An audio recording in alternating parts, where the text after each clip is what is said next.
Welcome all to today's class on vicarious liability of state and sovereign immunity. This is Dr. K. Sangeeta for Administrative Law.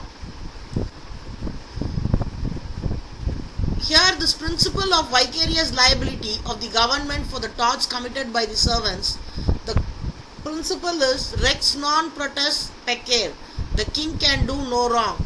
It is an ancient and fundamental principle of English law, which meant that if the tort was committed by the king or the king's servant in the course of employment, the injured has no right to sue the king under vicarious liability. This immunity was available only in relation to torts, but not for breach of contract and recovery of property. The courts in various decisions criticized this exemption given to the king, opinioning that it was against the principle of equity, good conscience and justice. Hence, the British Parliament passed the Crown Proceedings Act 1947 by abolishing the maxim king can do no wrong. Now the Crown can also be sued for its servant, tortious acts committed in their course of employment under the principle of respondent superior. In India, the Crown assumed sovereignty of India in 1858 and took over the administration of India from the hands of the East India Company. The Act declared that the Secretary of the State in Council to be a body corporate for the purpose of suing and to be sued. This concept was reproduced in the Government of India Act 1915 with the declared in its section 32, where the Secretary of State in Council may sue and be sued by the name of Secretary of State in Council as a body corporate. Second, every person shall have the same remedy against the Secretary of State in Council as he might have had against the East India Company if the Government of India Act 1858 and the Act had not been passed. The provision was again reproduced in section 176(1) of the Government of India Act 1935, where the Federation may sue and be sued by the name of Federation of India.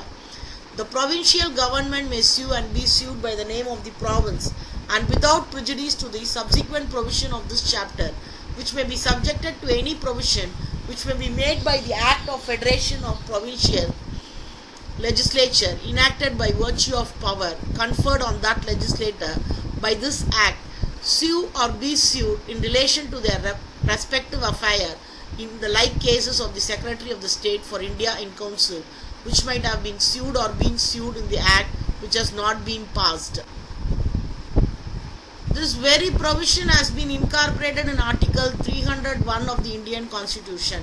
The Government of India may sue and be sued by the name of Union of India, and the Government of the State may be sued and sued by the name of State, and may subjected to any provision which may be made by the Act of Parliament or by the legislature of such state, enacted by virtue of power conferred by this Constitution. It might be sue and be sued in relation to their respective affairs in the like cases as the domination of India and the corresponding province or the corresponding Indian states might have been sued or be sued if the Constitution has not been enacted. Neither the legislature of the states nor the Parliament has made any law as contemplated by Clause 1 of Article 300 of the Constitution of India. The present position is that the state would be liable for damages if such suit would be filed against the corresponding province.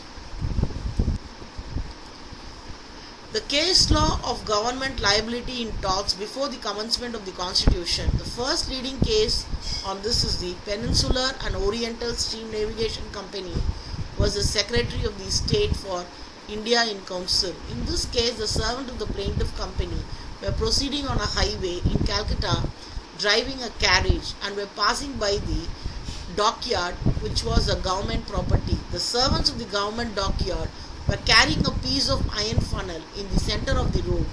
Due to negligence on the part of the defendant's servant, the funnel fell down and it clanged or frightened the horse, and it was subsequently injured. The plaintiff sued the Secretary of the State for India in Council for damages.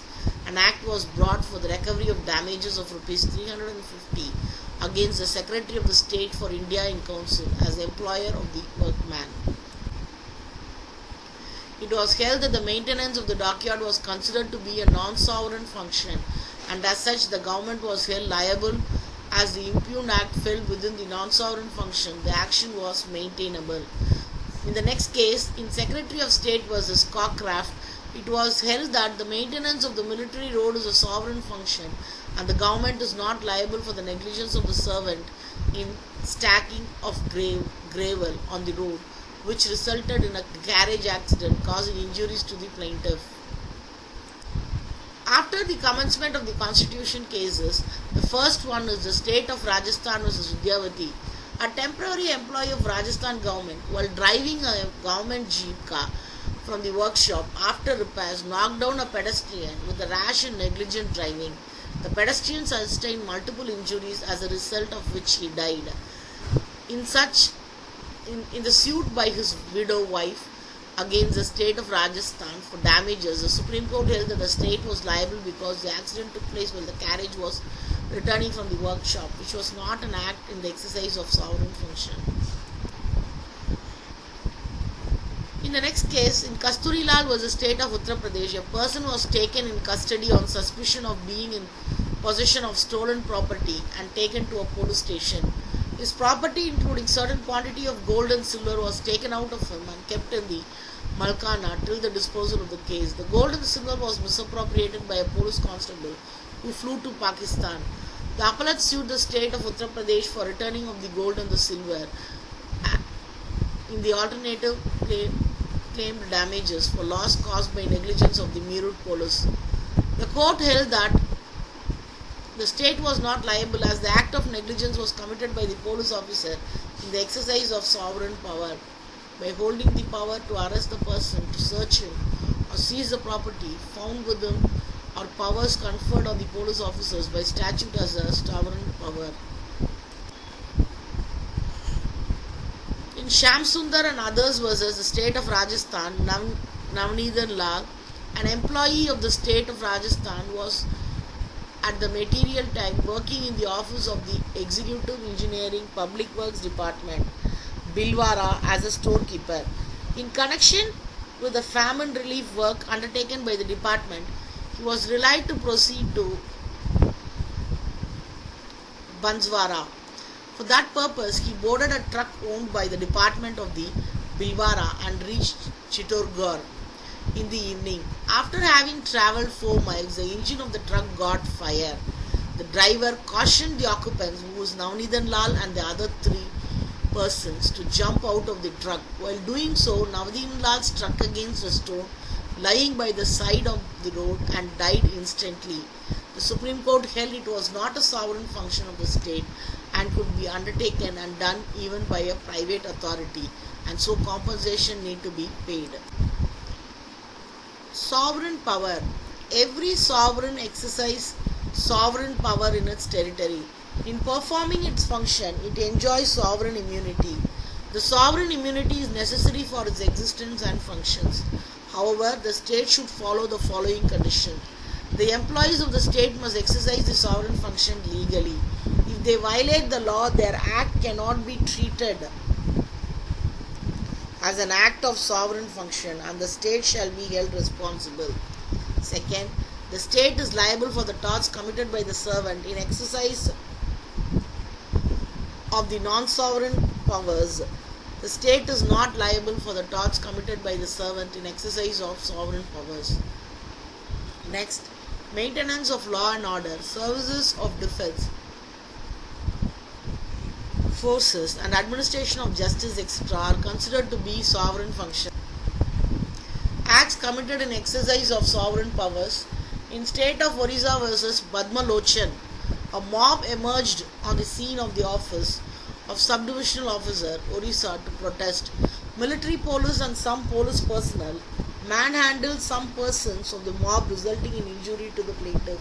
The court observed that the police personnel manhandled the plaintiff without permission of the magistrate, but it occurred while the sovereign power.